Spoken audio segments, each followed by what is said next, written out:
Hola, esto es Sofi TV, el programa de televisión por internet de sofimanía.pe, la primera web de divulgación científica y humanística del Perú. Del griego Sofía, que significa sabiduría, esa manía tan humana por saber, conocer, explorar y cuestionar. A lo de hoy, en unos segundos, el doctor Hernando Tavera, jefe de sismología del Instituto de Geofísico del Perú, del IGP, va a estar con nosotros para conversar acerca de los sismos en el Perú a raíz de esta seguidilla de sismos que se sintieron el último fin de semana. Vamos a preguntarle si es que debemos preocuparnos, cuánto debemos preocuparnos. También nos va a explicar con qué herramientas de monitoreo cuenta el Perú y cómo funcionan. También el doctor Tavera quiere darnos un mensaje que quiere que quede muy claro para todos nosotros peruanos. Volvemos.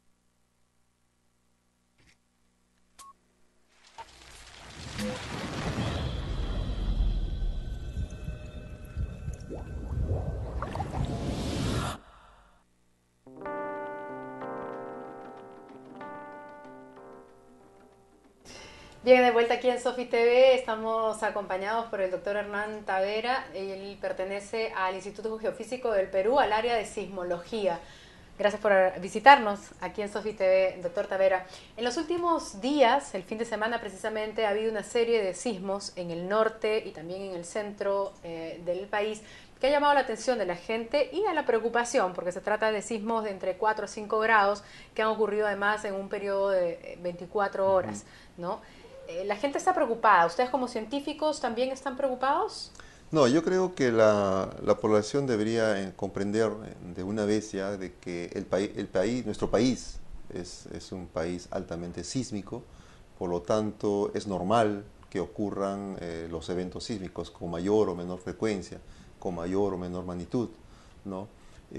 Contrariamente pienso de que las personas o la población en general debería dejar de preocuparse de qué tamaño son los sismos o cuán frecuentes son, sino debería tomar conciencia y preocuparse de qué estamos haciendo para poder enfrentar a estos eventos. Yo pienso que cada día nos estamos haciendo más vulnerables para un posible evento que puede ocurrir en el futuro, ¿no? Y hay que tomar acciones para comenzar a trabajar en lo que todos sabemos, ¿no? Que es la parte de la prevención. A ver, vamos por partes. Estos sismos que han ocurrido en los últimos Sí. días en la región norte y centro, ¿son el anuncio o pueden tomarse como el anuncio de un sismo más grande que está por venir? Mire, voy a reiterar, somos un país altamente sísmico, entonces es normal que ocurran Ya. sismos. Ahora, según la historia sísmica que tiene el Perú, no tenemos antecedentes de que una frecuencia inusual de eventos sísmicos nos anuncie la ocurrencia de un sismo mayor o viceversa.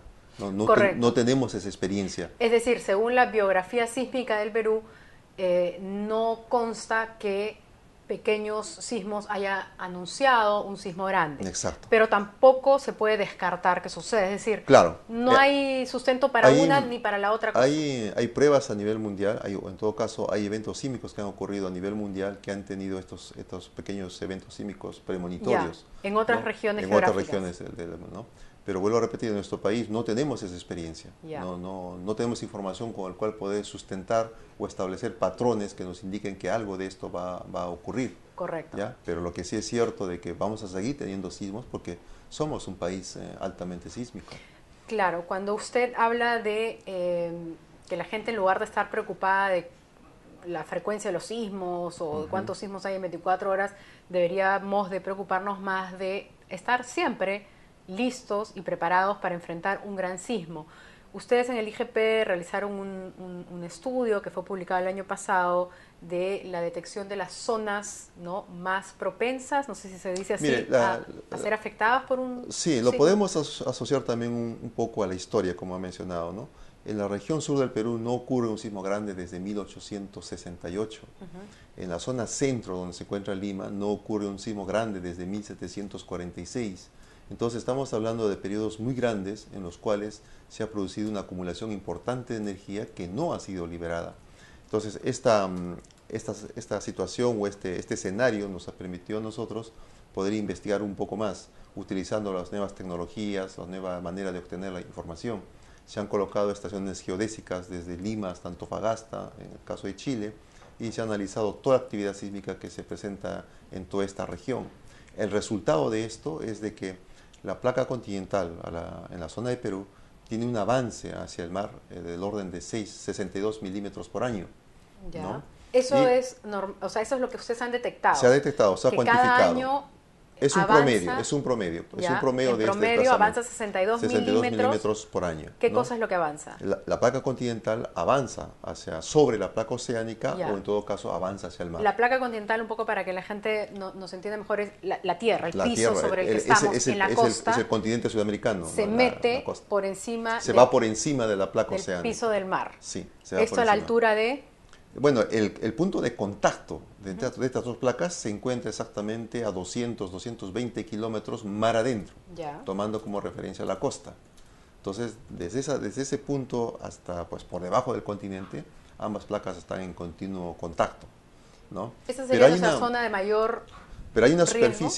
superficie donde podemos decir que las placas están realmente pegadas o están acopladas. Ya. ¿Ya? Y es sobre esta superficie en donde se produce la acumulación de la energía y es sobre esta superficie donde se producen los terremotos grandes. ¿Dónde está ubicado eso en nuestro mapa? Desde el momento que se inicia el contacto de las placas hasta aproximadamente la línea de costa. Ya, pero digamos, si hablamos de regiones, estamos hablando... No, eso va desde la parte norte del Perú hasta la parte sur del Perú. Toda la costa. Toda la costa, y es más, eso se va desde el norte de Chile, da la vuelta por Estados Unidos, por Alaska, por Japón y termina en Nueva Zelanda. Eso es lo que se conoce como el cinturón de fuego del Pacífico. El cinturón de fuego. Tiene las mismas características de manera general, ¿no? Entonces, en este estudio ustedes lo que han podido determinar es que hay un silencio sísmico. Exacto. ¿Y dónde están esas áreas que están acumulando energía suficiente como para poder dar origen a un sismo en el futuro? ¿Y cuáles son? Entonces, en un contexto general tendríamos que decir de que en la costa peruana existen por lo menos dos áreas que tienen un poco más de probabilidad de generar un sismo grande que otras. Ya. ¿Dónde están? Están exactamente frente al departamento de Lima y al sur de la localidad de Hilo, ¿no? Que estamos hablando ya Moquegua, Tacna y toda la región norte de Chile. ¿No? Entonces, sabido esto, obviamente toda la comunidad científica, ya sea peruano o chilena, más cooperación, estamos trabajando en conjunto. Una aclaración, cuando usted dice frente a Lima se refiere que es en el océano. Sí, ya. Exactamente. Y cuando dice Lima y habla de Hilo, Moquegua, Tacna, es comprendiendo desde Lima hasta Hilo, Moquegua, o no, Lima no. y luego, aparte, Hilo, Moquegua, Tacna. Son dos zonas Ya. que están totalmente aisladas, podríamos, geográficamente estarían separadas, ya. ¿no? Pero las personas también a veces piensan que cuando uno dice podría haber un sismo grande frente a Lima, piensan que es un punto. Y en realidad el sismo de Chile, por ejemplo, ha tenido un área o una longitud de ruptura de 450 kilómetros. El sismo de Japón, 500 kilómetros. Claro. Entonces, si yo ubico un punto X, por ejemplo, frente a la frente al Callao, tendría que considerar una longitud, ¿no?, paralelo a la costa de 400, 500 kilómetros. ¿Y eso se va hacia adentro? No, hacia adentro no, paralelo a la costa. Ah, ya. Paralelo a la costa que podría afectar. Claro, o sea, desde el punto del mar, dice usted, hasta... Paralelo a la costa. Entonces, la idea es de que si en algún momento ocurre un sismo grande frente a la costa de Lima, estaría afectando desde Chimbote hasta Ica. Correcto. Con mayor intensidad. Ese es el radio, digamos, sería el radio de alcance de ese punto. Sería el radio o el área de afectación del terremoto con mayor intensidad. Después, Chimbote, Lima. Claro, cuanto más nos vamos alejando, obviamente la intensidad va disminuyendo y el daño es menor. Claro, y en el caso de Hilo, Moquegua, Tacna... Estaríamos hablando desde el sur de Hilo, involucra Moquegua, Tacna y toda la región norte de Chile. Que también está comprometida. Chile en esa región no tiene un terremoto grande desde 1877. Entonces hay un peligro ahí que estamos compartiendo con los vecinos chilenos. Ahora, claro, uno siempre se cuestiona si es que hasta qué punto la ciencia puede afirmar, ¿no es cierto?, predecir, o en ese caso, como usted bien me ha corregido, pronosticar un sismo, ¿no? ¿Qué herramientas, además de la base de datos biográfica, sísmica del país, y de los análisis geológicos que Mire, ustedes hacen? una visión general y sencilla es simplemente poner sobre un mapa los epicentros de los grandes sismos que han ocurrido en el pasado. Ujú. Y nos vamos a dar cuenta que hay zonas o hay regiones, tanto en el Perú como a nivel mundial, en los cuales no han ocurrido sismos importantes. Entonces es obvio que en esas zonas tiene que producirse en algún momento un evento sísmico. Las nuevas técnicas, las nuevas metodologías de hoy en día nos permiten utilizar datos geodésicos, datos sísmicos, datos de interferometría. Y la suma o la correlación de esta información nos permite tener resultados Ya. como el que le he mencionado. Cuéntenos un poquito qué significan todas esas palabras difíciles que acaba Ok. de decir, porque sé y tenemos un mapita ahí de las estaciones de monitoreo que hay actualmente en el país, ¿no? Tenemos el mapa del Perú y, a ver, para que usted nos vaya contando primero las herramientas con las que contamos acá en el Bien, Perú, ¿no? en el mapa solamente tenemos la red sísmica nacional, Ujú. que en este caso específicamente cumple el objetivo básico, que es el de alertar sobre la posible ocurrencia de un tsunami. Bien. Ya. O sea, no hay tsunami si no se produce un sismo importante. Entonces, lo primero que nos permite hacer esta red es localizar o ubicar en tiempo real, en un mínimo de tiempo, dónde está el epicentro del terremoto. Ok. Y en ese momento se da la alerta de tsunami, De tsunami. que posteriormente con el DHN, la Dirección de Hidrografía, ¿no?, permite dar la alarma de que realmente el tsunami se va a producir. Ya, ¿no? vamos por partes. En el mapa vemos varios dibujitos azules Sí. que son como platos satelitales. Vemos Sí. también unos triángulos de varios colores, marrón, celeste, rojo, y también vemos cuadraditos, Sí. ¿no? Todos esos corresponden, Son diferentes tipos de estaciones sísmicas, pero ¿no? todas son Los que- estaciones sísmicas sí. desplegadas en todo el territorio Sí, nacional. exactamente. La única diferencia es de que los que tienen el platito satelital transmiten la información por satélite. O sea, les llega a ustedes en el IGP en Lima la información a través del satélite, en los que están los puntos donde están Sí, los platitos de exactamente, satélite. exactamente. Los Y que llegan por internet. los otros son equipos de diferentes características, pero todos nos llega por internet. La información Ya. nos llega por internet. También en tiempo real, dependiendo la capacidad de internet. ¿Y ¿no? de cuántas estaciones estamos hablando, muchachos? Estamos hablando Muchachos. ah, Señor.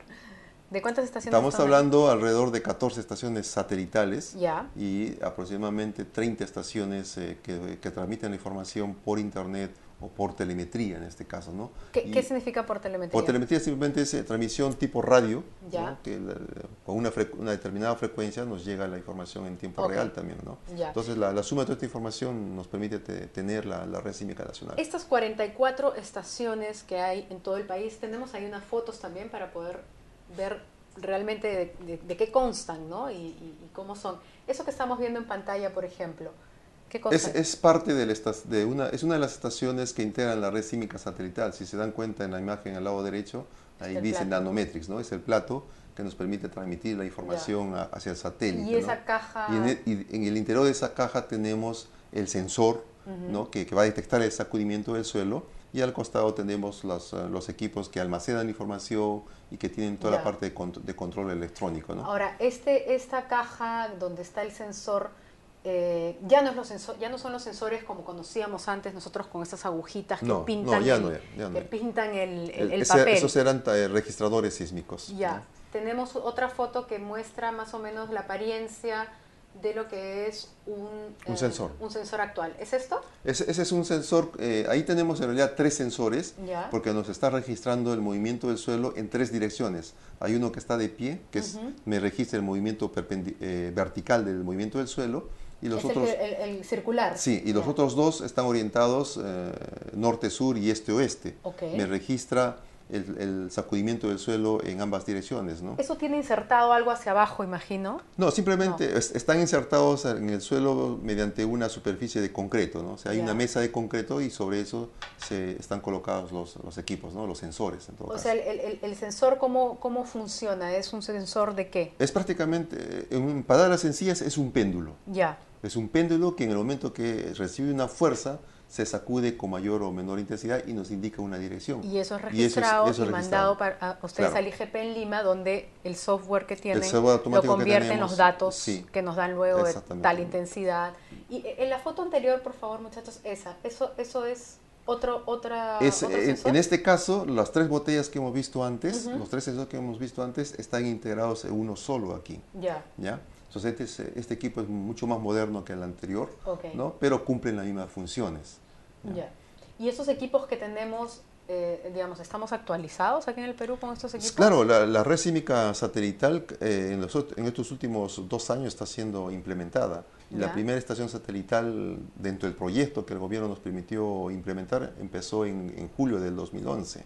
O sea, Antes de eso, ¿cuántas teníamos? antes de eso teníamos estaciones, yo creo que igual número, pero eran estaciones que no nos permitía tener la información en tiempo real en la institución. Entonces, claro, Nos venía sí. la información con un poco Desfasada. desfasada. ¿Cuánto tiempo Más que eso? todo por el problema, no, más que todo por el problema de la comunicación que teníamos. Ya. Acuérdense que con el terremoto de Pisco, lo que se interrumpió fue internet y la comunicación telefónica. Claro. Las estaciones que le mencionó transmitían información por línea telefónica. Entonces nos quedamos sin información. Claro. Similar pasó con el terremoto de Arequipa del 2001. Y eso hizo que la información del instituto salga con un retardo de entre 20 a 30 minutos. Claro. ¿No? Ahora, con la red satelital, nuestros reportes están saliendo en 3, en 4 minutos. ¿No? Ya, O sea, ya no dependen, pues, Exacto, es satelital y es independiente en este caso, ¿no? Correcto. Ahora, hablábamos también del tema del, por ejemplo, el avance que hay en el Japón con respecto a toda la actividad sísmica, ¿no? Y un poco comparando las herramientas con las que se cuenta en Japón y con las que, bueno, todavía contamos. Yo creo que la diferencia nace del hecho de que la política de gestión y prevención del Japón nos lleva pues bastante diferencia, ¿no? Con relación a la nuestra, ¿no? Siendo igualmente países sísmicos, claro, ¿no es cierto? y O sea, Japón, deberíamos de tener nosotros la misma... Japón es la tercera parte de Perú, Claro. partamos de ese lado. La política de gestión allá es muy diferente que la nuestra, y eso hace de que esa política en el caso de Japón hace de que Japón en este momento tenga 800 estaciones satelitales y nosotros solamente tengamos 14 estaciones satelitales. Nosotros 14 y ellos tienen 800. ¿No? La transmisión Impresionante. de toda la información en Japón es satelital. La transmisión de nuestra información no es satelital al 100%. Solamente en las 14 que usted me dijo, Claro, ¿no? incluso en cualquier medio de comunicación que actualmente tenemos, seguimos teniendo televisión analógica. O sea, lo ideal sería que las 44 estaciones que tengamos sean de transmisión por satélite. Satelital, y a la vez también la información que salga del instituto, que el instituto recibe por satélite y luego que sale para el país, para las organizaciones inmiscuidas en el sistema, también sea por satélite. Ya. Y no está siendo por satélite. A ver, eso es importante porque usted justamente me comentaba antes de entrar a la entrevista que usted estuvo en el terremoto de Japón. Sí. Me imagino que para alguien que se dedica a esto debe tener algo, sentimientos encontrados, sí, porque es de algo, algún modo algo, también profesionalmente, pues, o sea, vivir un terremoto de esa magnitud tiene que ver con lo que usted hace, ¿no? Entonces, pero había todo este mito acerca de cómo algunas personas recibieron un anuncio segundos antes en su celular, ¿no? O por la televisión de que se estaba produciendo un gran sismo. Sería interesante que usted explique de dónde nace ese mito y cuál es la verdad científica detrás de todo este sistema complejo y avanzado que tienen en el Japón. En Japón, reiteramos, tenemos 800 estaciones satelitales, ¿ya? Cuando ocurre un evento sísmico, las 3 o 4 primeras estaciones que están cerca del epicentro del sismo reciben la información y ubican el epicentro o tienen los parámetros del sismo. Inmediatamente la información por satélite fluye a la central de la HNK. La HNK es la central de comunicación nacional de Japón. Y de ahí la información... Como Canal 7. Exacto. Y de ahí la información fluye como una telaraña a todo el país, por celulares, por televisión, por radio, de manera automática, ¿no? O sea, automáticamente la alarma del homólogo del la IGP información. en Japón, la información Sí. pasa a la Agencia de Noticias del Estado. Exactamente. Y de inmediato también Se a los retransmite. celulares y a las retransmite. radios y a las Exacto. televisoras. Pero el asunto Cadena es el siguiente, ocurre el sismo y las localidades que están más cerca de donde ocurrió el sismo realmente no tienen ni un segundo para ponerse a salvo o recibir la alerta, Claro. ¿no? En este caso, o la información. Cuanto yo más lejos estoy del epicentro, en el caso del Japón, yo tengo más tiempo para recibir esa información. El mensaje antes de que llegue el movimiento. El mensaje, las comunicaciones viajan 200 kilómetros por segundo en promedio. La onda sísmica viaja 6 kilómetros por segundo. Entonces le lleva muchísima ventaja. Muchísima ventaja. En el caso de Pisco, por ejemplo, si hubiéramos tenido el mismo sistema de redes satelitales, nosotros probablemente hubiéramos dado la información entre 8 a 12 segundos a la población limeña, entre 8 a 12 segundos avisarles de que les llega una onda sísmica que les puede causar daño, ¿no? Y obviamente tendríamos que pensar de que toda la población limeña tenga celular satelital, tenga televisión satelital y tenga radio con transmisión satelital. Eso le iba a preguntar qué es lo que hacía falta, pero en el caso de Pisco, ¿ustedes en cuánto tiempo después de ocurrido el sismo supieron que venía un tsunami? No, y supieron que... Bueno, le comentaba también, ¿no?, de que nosotros durante el terremoto de Pisco teníamos una red, digital, moderna, entre comillas, pero nuestro talón de Aquiles era de que la información fluía por línea telefónica y por internet. La línea telefónica colapsó, internet también por algunos momentos le pasó igual, entonces no teníamos información, ¿no? Y nosotros dimos los parámetros del sismo, si no me equivoco, 30 minutos después de ocurrido el evento, ¿no? Incluso el tsunami también ya llegó a la zona de Lagunillas, afectando a Lagunillas, pero obviamente este tsunami tuvo características especiales, porque en Lagunillas no hay mucha gente, no hay población. ¿Cuánto tiempo después fue el tsunami? No lo sabemos en realidad, no lo sabemos, porque no hay población. ¿Pero fue antes o después de que ustedes obtuvieran los datos? O sea, tuvo que ser antes, porque en promedio se sabe de que en el Perú el tsunami ocurre o llega a la costa 15 minutos después que se produce el sismo, claro, ¿no? Y si le digo que la información la dimos en un tiempo de 30 minutos, pues bueno. Eso ya no pasaría hoy. Eso ya no pasaría hoy. En las estaciones donde hay transmisión satelital. No, ya tenemos información satelital, los reportes están saliendo en 3-4 minutos, y con ese tiempo y nuestra comunicación con el DHN pues nos permite dar las alertas y las alarmas respectivas. Y veo que se ha privilegiado en el mapa que tenemos del Perú como estaciones satelitales. Hay 1, 2, 3, 4, 5, 6, 7 en la costa, ¿no es cierto? 2 en la sierra, digamos, y 1, 2, 3, 4 en la región selva. Sí, eso se ha hecho en el sentido de que si el sismo es muy grande, las estaciones que están en la costa podrían saturarse, o sea, podrían ser alteradas por el sacudimiento del suelo. Entonces simplemente utilizamos las que están en el interior, que al estar alejadas pues van a ser menos afectadas, ¿no? Y tenemos información de suficiente calidad para poder dar los reportes. Ya, la hora de los pedidos. ¿Qué hace falta para que aquí en el país podamos tener un sistema integrado de alarma como la que hay en Japón, por ejemplo? Yo reitero, el hecho es un problema de gestión, pero no es una gestión de la institución. Es una gestión política que nos permita tener los recursos necesarios para poder implementarnos a ese nivel. Y eso simplemente parte de la política de Estado, ¿no? En este país siempre he escuchado a los políticos principales de nuestro país decir de que el desarrollo del Perú está en base a la ciencia y a la investigación, o a la ciencia y la tecnología. Y sin embargo, un instituto como el nuestro, que es de ciencia e investigación, pues es uno de los que están más alejados de esa realidad, ¿no? Entonces, yo creo que si tomamos conciencia de eso, implementamos a las instituciones o al país con los equipos necesarios para poder hacer el monitoreo y proveer la información necesaria para la gestión de riesgo, quizás podamos cambiar el país, ¿no? Correcto. Y otra parte es, si sabemos que el sismo va a ocurrir, el sismo en realidad el sismo no mata a las personas. Lo que mata a las personas son las estructuras que colapsan. ¿Y colapsan por qué? Porque son mal construidas o construidas con material inadecuado, o están construidas en suelos inadecuados o en áreas inadecuadas, ¿no? Entonces faltan normativas, ¿no?, que permitan regularizar todo eso, ¿no? Antes que Lima siga creciendo, o en las zonas donde está creciendo, comenzar a poner orden para que no nos afecte, ¿no? Quizás muchos sitios de Lima, como donde tenemos viviendas muy antiguas, ya no podríamos hacer nada. Lo único que quedaría ahí es darle más hincapié a los simulacros para que la persona que vive ahí tenga el suficiente tiempo o sepa qué hacer para ponerse a salvaguarda cuando ocurra un sismo, ¿no? Correcto. Entonces, ya para ir cerrando, doctor, muchas gracias por haber venido a explicarnos todo este tema, a veces un poco complejo, para que la gente se quede tranquila pero alerta, ¿no? Los sismos del fin de semana no anuncian que va a haber un gran sismo en estos días, lo cual no quiere decir que en algún momento, como ustedes nos vienen repitiendo, debido a este silencio sísmico y a otras características de la biografía sísmica de nuestro país, va a haber, no es que puede haber, va a haber, dice usted. Va a haber un gran sismo de todas magnitud maneras. La historia nos los dice y tiene que... de 8 grados.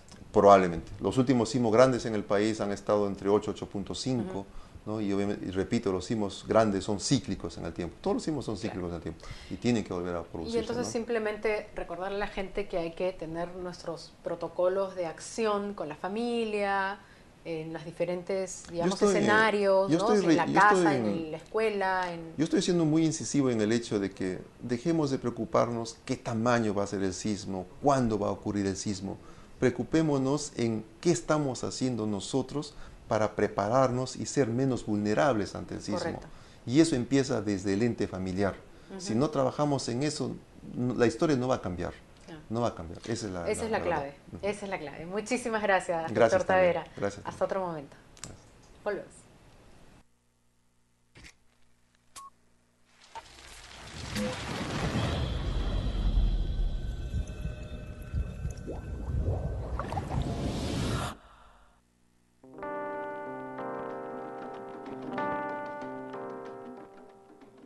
Esto fue Sofi TV, mi nombre es Claudia Cisneros, gracias por acompañarnos todos los jueves a las 5:30 en vivo a través de lamula.pe y también entra a sofimania.pe, la ciencia de las cosas, para que puedas enterarte de cómo funciona el mundo de una manera fácil y entretenida, te puede ayudar a vivir mejor. Hasta la próxima.